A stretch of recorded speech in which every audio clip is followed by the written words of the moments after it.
Okay guys, for bonus tip number 1, now we had the plug-in timer.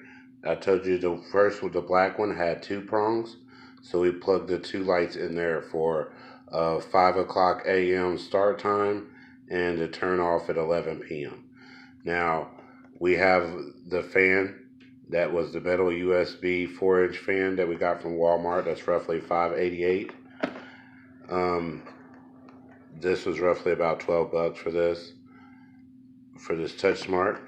Now, if you want to, you can get a separate Touch Smart, in which I did, which I'm going to plug into that box that I showed you.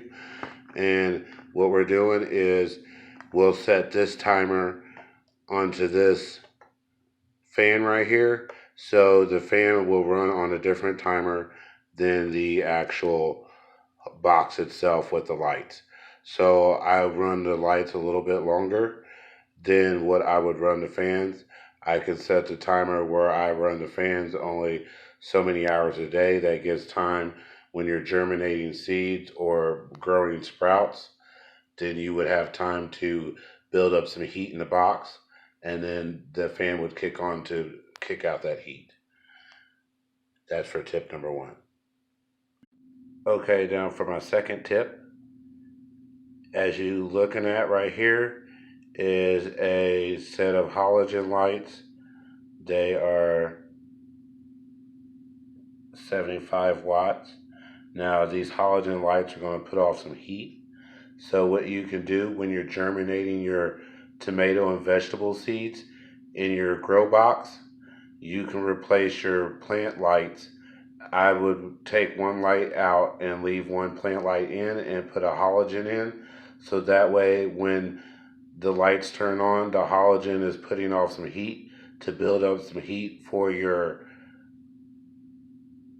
sprouts and your seedlings or your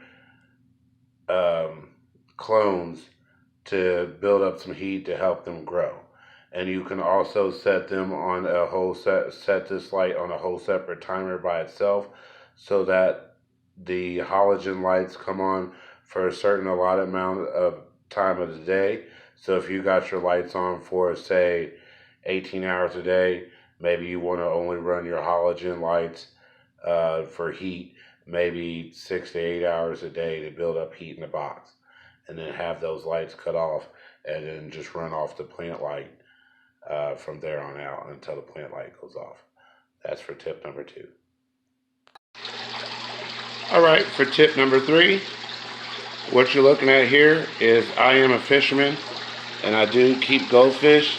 I keep a big old 300-gallon bait tank that has lots of fish water.